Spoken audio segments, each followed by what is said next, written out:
Hello मेरे प्यारे बच्चे लोग, welcome to our channel. Discuss कर रहे हैं हम लोग इलेक्ट्रोकेमिस्ट्री, क्लास 12th का चैप्टर है, बड़ा ही इंटरेस्टिंग। और इस सीरीज में हम लोग डिस्कस कर चुके हैं electrochemical cells, electrolytic cells, electrochemical series, standard hydrogen electrode और ई नॉट कैलकुलेट करने का तरीका। हम सारी चीजें डिस्कस कर चुके हैं। अब बारी है हमारी कि हम लोग ई सेल कब कैलकुलेट करें। जब जरूरी तो नहीं है हर बार जो इलेक्ट्रोलाइट हम ले रहे हैं उसकी मोलैरिटी 1 मोलर ही होगी, वो कंसंट्रेशन कुछ भी हो सकती है। अगर 1 मोलर कंसंट्रेशन के अलावा कोई भी इलेक्ट्रोलिटिक सेल की कंसंट्रेशन है, तब हम लोग जब सेल का ईएमएफ कैलकुलेट करते हैं, ई सेल कैलकुलेट करते हैं, तो उसके लिए हम लोग एक इक्वेशन का इस्तेमाल करते हैं, that is Nernst equation. Nernst equation हमें डिराइव नहीं करनी है, हम लोगों को सिर्फ नर्स्ट इक्वेशन को यूज करना आना है। तो सीधा सीधे ज्यादा इधर उधर लपेटने की जरूरत नहीं है, डायरेक्टली हम नर्स्ट इक्वेशन की बात कर लेते हैं और उसको यूज करके देखते हैं कैसे होगा। बहुत ही सिंपल है बच्चे लोग, ये आप लोग याद कर लेना। ई सेल कैसे कैलकुलेट होगा, E cell is equal to E naught cell. E naught cell मैंने आपको निकालना बताया था, E right minus E left, क्या स्टैंडर्ड रिडक्शन पोटेंशियल लेकर के वो आपको गिवन होंगी वैल्यूज, या तो ई नोट सेल गिवन होगा या वैल्यूज गिवन होगी। तो E naught cell minus 2.303 RT upon NF, ये क्या चीज है अभी डिस्कस करते हैं। Log concentration of oxidation half cell divided by concentration of reduction half cell raise to their coefficients. जो हम लोगों को जितने भी वो सोशियोमेट्रिक कोफिशिएंट होगा ना, वो उसकी पावर में जाएगा ही जाएगा। इस वाले पॉइंट पे आपने बहुत फोकस करना है। बहुत बार बच्चे एग्जामिनेशन में मैंने देखा है कि इसी पॉइंट पे गलती करते हैं, बहुत जल्दबाजी में फटाफट, क्योंकि बहुत इजी सा टॉपिक है। नेक्स्ट इक्वेशन मिला, बोला हाँ ठीक है, इसमें पुट किया और आंसर आ गया। तो जो हम लोगों को रिएक्शन मिलेगा ना, उस रिएक्शन को बैलेंस करके जरूर लिखना है। और कंसंट्रेशन में अगर कोई सोशियोमेट्रिक कोफिशिएंट आ रहा है तो जरूर लेना है। फॉर एग्जांपल जिंक और सिल्वर का आ गया, तो वहां पे सिल्वर का कोफिशिएंट क्या बनेगा, क्योंकि जिंक तो 2 इलेक्ट्रॉन ट्रांसफर कर रहा है और सिल्वर 1 इलेक्ट्रॉन ट्रांसफर कर रहा है, तो सिल्वर की पावर क्या हो जाएगी 2। वो अभी मैं करके बताती हूँ, वो बहुत ही इंपॉर्टेंट है। इंपॉर्टेंट मार्क कर लेना। एग्जामिनेशन में बच्चे पूरा क्वेश्चन सही कर देते हैं, लेकिन गलती सिर्फ क्या कर देते हैं, कंसंट्रेशन की पावर कौन सी लगेगी उसको भूल जाते हैं, जल्दबाजी में भूलते हैं, क्योंकि इंपॉर्टेंट मार्क नहीं करते। तो ये पावर कौन सी होगी मैं डिस्कस करूंगी अभी आप लोगों के साथ। अच्छा देखो, ये वाली जो चीज है मैं आपको बता देती हूँ, ये क्या है, यूनिवर्सल गैस कांस्टेंट है 8.314 जूल्स पर केल्विन पर मोल, इसकी वो फिक्स्ड क्वांटिटी है हम लोगों का, है ना। और टेम्परेचर अगर 298 केल्विन लिया, अगर 298 केल्विन नहीं है, मान लो 300 केल्विन दे दिया या कुछ और दे दिया, तो आपको ये equation as it is use करनी है। लेकिन अगर टेम्परेचर 298 केल्विन है, आर की वैल्यू फिक्स है, फेराडे इज 96500 कूलम, ये क्या हो गया 8.314 जूल पर मोल पर केल्विन, और ये हो गया 298 केल्विन। तो इन सब की वैल्यू जो होगी ना, ये क्या आ जाएगी, इसकी भी ये वाले भी फिक्स है ना अपने पास, ये सब मिला करके क्या आ जाएगी 0.059 आ जाएगा इसका। बहुत ही सिंपल हो गया, सारे कैलकुलेशंस में खत्म। अगर 298 केल्विन है तो ई सेल कैसे कैलकुलेट करोगे, E naught cell minus 0.059 divided by n. बाकी चीजें सेम रहेंगी, कुछ चेंज नहीं होने वाला। ऑक्सीडेशन का जो भी सोशियोमेट्रिक कोफिशिएंट होगा वो पावर में जाएगा, रिडक्शन सेल की कंसंट्रेशन में भी जो जो सोशियोमेट्रिक कोफिशिएंट होगा वो पावर में जाएगा। अब ये एन क्या है, एन है नंबर ऑफ इलेक्ट्रॉन ट्रांसफर्ड, कितने इलेक्ट्रॉन ट्रांसफर हो रहे हैं। ये कैसे निकलेगा, ये हमें जो केमिकल इक्वेशन दी होगी उसको देख करके हम लोग बताएंगे कि कितने इलेक्ट्रॉन्स ट्रांसफर हो रहे हैं, ऑक्सीडेशन नंबर कितना चेंज हो रहा है, उसके बारे में बात करेंगे। तो आप लोगों को क्या ध्यान रखना है, अगर 298 केल्विन नहीं है, उसके अलावा कोई भी टेम्परेचर दे रखा है, तो आप लोगों को इक्वेशन यूज करनी है ये फर्स्ट वाली, minus 2.303 RTNF divided by NF। सबकी वैल्यू फिक्स्ड है एक्सेप्ट नंबर ऑफ इलेक्ट्रॉन्स की, इसीलिए नंबर ऑफ इलेक्ट्रॉन्स छोड़ दिए। अगर 298 केल्विन टेम्परेचर है तो ये सारा सॉल्व करने की आपको जरूरत नहीं, सीधा सीधी सॉल्व किया कराया कौन सा यूज करोगे 0.059। एन की वैल्यू रिएक्शन से पता चलने वाली है। तो ये दोनों इक्वेशन समझ आ गई, बहुत बहुत आसान है, कुछ भी पंगा नहीं है। अभी देखो पुट करके देखते हैं, एक इक्वेशन में मैं करके दिखाती हूँ, फिर हम लोग एक एग्जाम्पल लेकर के उसको सॉल्व करेंगे, ठीक है ना। ओके, तो से फॉर एग्जाम्पल आपको इक्वेशन दे दी गई है, वही जिंक वाली ही ले लेते हैं। जिंक से लेकर के जिंक 2 पॉजिटिव एंड 0.001 से फॉर एग्जाम्पल इसकी कंसेंट्रेशन दे रखी है। सॉल्ट ब्रिज दे दिया एंड यहाँ पे कॉपर 2 पॉजिटिव की कंसेंट्रेशन 0.01 दे दी। एग्जाम्पल कुछ भी दे सकते हैं, तुम आपको पुट करके बताती हूँ। और ये हो जाएगा कॉपर सॉलिड। ये तो हो गया सेल। अब इसकी ई सेल कैसे कैलकुलेट करेंगे, नर्स्ट इक्वेशन में पुट करेंगे। नर्स्ट इक्वेशन में पुट करने के लिए हमारे को सबसे पहले क्या चाहिए, ई नोट सेल चाहिए। देखो E cell is equal to E naught cell minus, और अगर मान लो से फॉर एग्जाम्पल ये 298 केल्विन पे है, 298 केल्विन पे है तो हम लोग 0.059 ले लेंगे। E naught cell minus 0.059 divided by अभी n नंबर ऑफ इलेक्ट्रॉन कितने हो रहे ट्रांसफर, मैं कैलकुलेट करके दिखाती हूँ। लॉग कंसंट्रेशन किसका, ऑक्सीडेशन किस में हो रहा है, जिंक में हो रहा है, तो ये हो जाएगा 0.001 एंड इसमें रिडक्शन हो रहा है कॉपर में तो 0.01। ये कंसंट्रेशन हमने लिख ली। अब मैं आपको ये n की वैल्यू कितनी आएगी ये बता रही हूँ, और यहाँ पे क्या पावर आएगी वो बता रही हूँ, ठीक है। तो इसके लिए हम इन दोनों सेल्स का क्या लिख लेंगे, हाफ रिएक्शन अलग अलग कर लेंगे। ऑक्सीडेशन हाफ रिएक्शन क्या हो रहा है, देखो जरा, जिंक बन रहा है zinc 2 positive with loss of 2 electrons, correct है। रिडक्शन हाफ सेल में क्या हो रहा है, copper 2 positive with gain of 2 electrons, क्या बन रहा है, कॉपर बन रहा है। ओवरऑल इक्वेशन हम लोग अगर बैलेंस करेंगे तो कैसे करेंगे, अपना मकसद क्या है, देखो ये दोनों इलेक्ट्रॉन बराबर होने चाहिए, बाकी चीजें बाद में बैलेंस होती रहेंगी, लेकिन ये नंबर ऑफ इलेक्ट्रॉन्स दोनों हाफ सेल में बराबर होने चाहिए।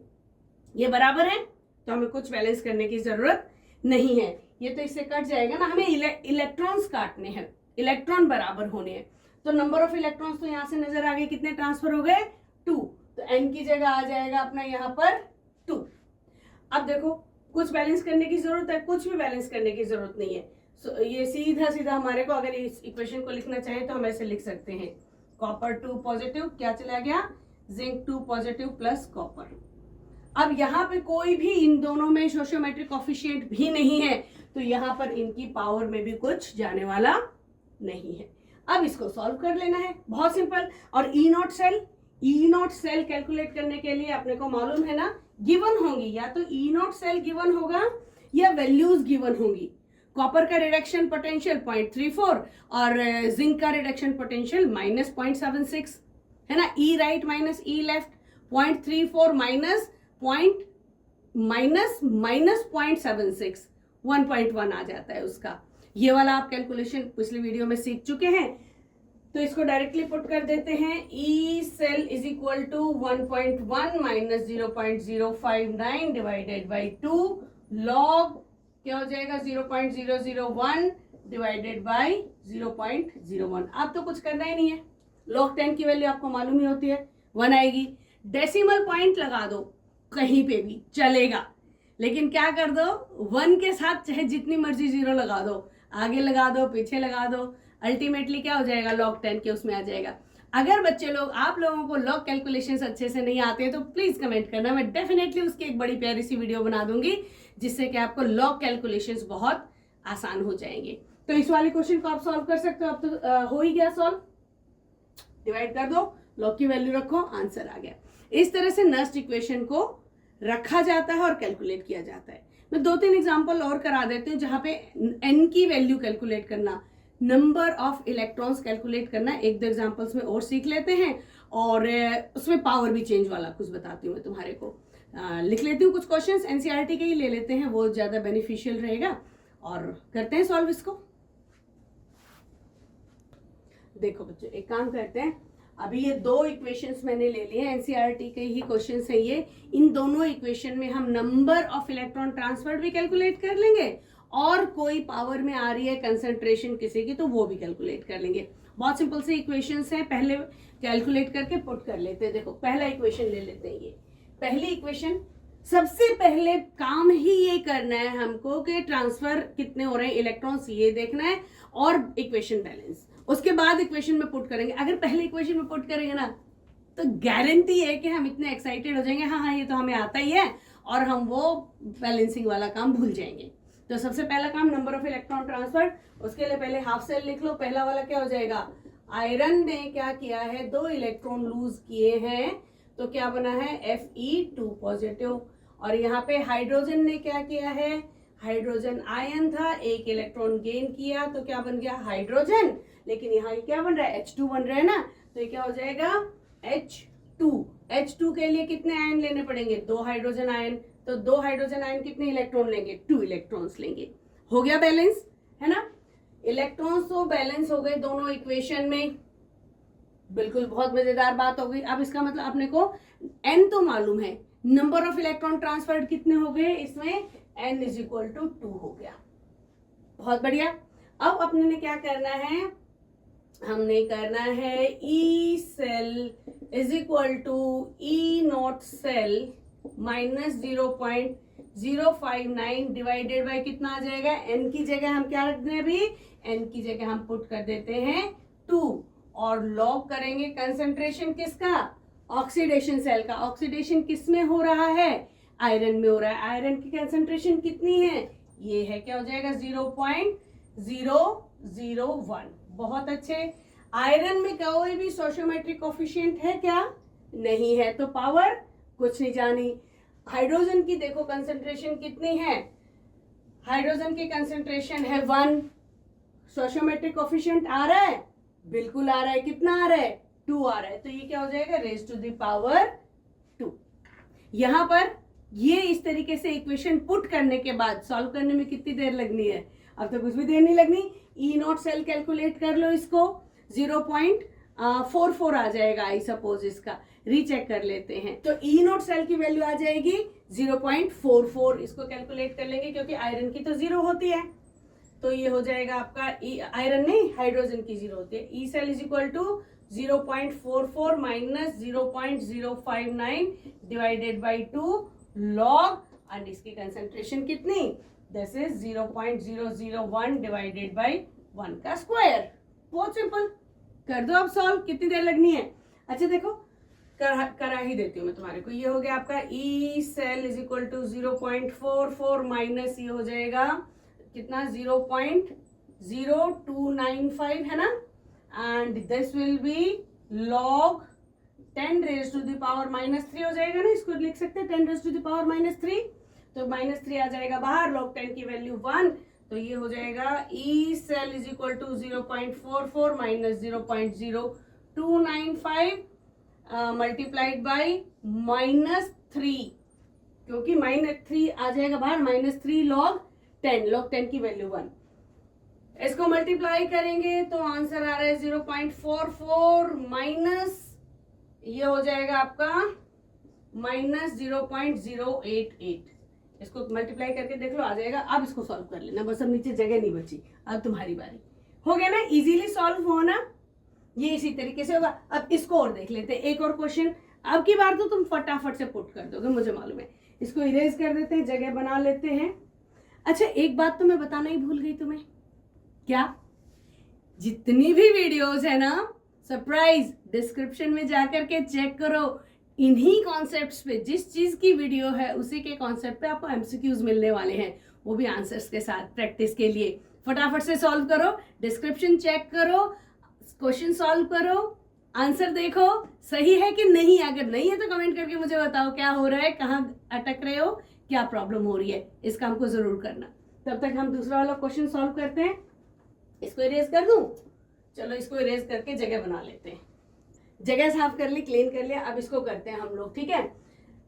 ध्यान देंगे अगेन से, पहले सबसे पहला काम है इक्वेशन को बैलेंस कर लो, जिससे कि नंबर ऑफ इलेक्ट्रॉन ट्रांसफर्ड आ जाए हमारे पास और आ जाए क्या, बैलेंसिंग, कि कहीं किसी की कंसंट्रेशन पे कुछ पावर तो नहीं लगानी है। चेक करते हैं, चलो ये क्या आ रहा है, टिन, इधर कर लेते हैं। टिन क्या हो रहा है, टिन का हो रहा है ऑक्सीडेशन, Sn से क्या जा रहा है, Sn2 positive with loss of 2 electrons, very nice. दूसरा हाइड्रोजन, अच्छा देखो ये वाली बात ध्यान ना, कई बार बच्चे इस प्लेटिनम से घबरा जाते हैं, इसका कुछ नहीं करना, ये सिर्फ हमें इंफॉर्मेशन दी गई है कि जो हाइड्रोजन है ना अपने इलेक्ट्रॉन्स किसके साथ, किसकी हेल्प से ट्रांसफर कर रहा है, प्लेटिनम की हेल्प से ट्रांसफर कर रहा है, इसीलिए लिखा हुआ है। इसका रिएक्शन में कोई लेना देना नहीं है, तो कैलकुलेशन में क्या लेना देना होगा, कोई भी नहीं। तो ये ध्यान रखना, इससे कंफ्यूज नहीं होना। हाइड्रोजन का लिख लेते हैं। हाइड्रोजन क्या कर रहा है, हाइड्रोजन आयन ने इलेक्ट्रॉन गेन किया तो हाइड्रोजन एटम बना और सीधा सीधा इसका मॉलिक्यूल बना देते हैं। बैलेंस हो गया, 2 से 2 इलेक्ट्रॉन कट गए, नंबर ऑफ इलेक्ट्रॉन ट्रांसफर कितने आ गए भाई, 2 आ गए। इक्वेशन में पुट करते हैं तो क्या हो जाएगा, ई सेल, इसको मिटा देते हैं,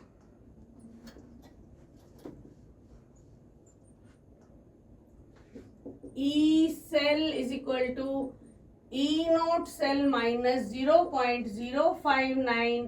अब नंबर ऑफ इलेक्ट्रॉन्स ट्रांसफर्ड कितने आ गए थे, 2, और लॉग किसका, concentration of oxidation half cell, oxidation किस में हो रहा है, टिन में हो रहा है, तो क्या हो जाएगा 0.050। कंसंट्रेशन रिडक्शन हाफ सेल की कितनी है, देखो जरा, ये आ गई आपकी 0.020। अब देखो इंपॉर्टेंट मार्क, क्या यहाँ पर कोई चीज पावर में आने वाली है, बिल्कुल आने वाली है, क्योंकि जब हमने बैलेंस किया तो कितने हाइड्रोजन आयंस थे, 2 हाइड्रोजन आयंस थे, तो इस पे आ जाएगा रेज टू द पावर 2। ये बहुत इंपॉर्टेंट चीज है, यहीं पे गलती कर देते, पूरा कॉन्सेप्ट सही करते हैं बच्चे और गलती कर देते हैं ये लास्ट वाले एक पॉइंट पे, और उसको पूरे नंबर करते हैं। 3 नंबर का क्वेश्चन आता है बच्चे, ये लोग सॉल्व कर दो। अब तो सॉल्व कर दोगे, ई नोट सेल क्या हो जाएगा, ई right minus E left. Right में किसका है, हाइड्रोजन 0, टिन का ई लेफ्ट रिडक्शन पोटेंशियल, पुट करो, ई नोट सेल आया, वैल्यूज कैलकुलेट करो, 0.059 लॉग डिवाइडेड बाय इसका स्क्वायर करो, आंसर निकाल करके मुझे कमेंट में बताओ। क्या सोचा था मैं इसको सॉल्व करके दूंगी, नहीं, तुम्हारे लिए होमवर्क है ये, इसको सॉल्व करो और कमेंट करो। अगर आप लोगों को लॉग कैलकुलेशंस में दिक्कत हो रही है तो मुझे जरूर बताओ, मैं लॉग कैलकुलेशंस के लिए एक वीडियो बना दूंगी, और वो इतनी सिंपलिस्टिक वीडियो होगी कि लॉग कैलकुलेशन में तो उलझोगे नहीं, उसके बाद कभी भी बोलोगे ये तो मुफ्त के नंबर आ गए। तो तब तक आप लोग ये होमवर्क करके मुझे मिलो, मैं आप लोगों को इसी इक्वेशन से रिलेटेड, नर्स्ट इक्वेशन से आगे की अगर हम बात करें तो गिब्स एनर्जी कैलकुलेट कैसे की जा सकती है और इक्विलिब्रियम कांस्टेंट कैलकुलेट कैसे किया जा सकता है, इन दोनों पे भी क्वेश्चन आते हैं, इन दोनों की मैं वीडियो बना करके लाती हूँ आप लोगों के लिए। फिर हम डिस्कस करेंगे फैराडेज लॉ ऑफ इलेक्ट्रोलिसिस को। Till then stay healthy and good bye.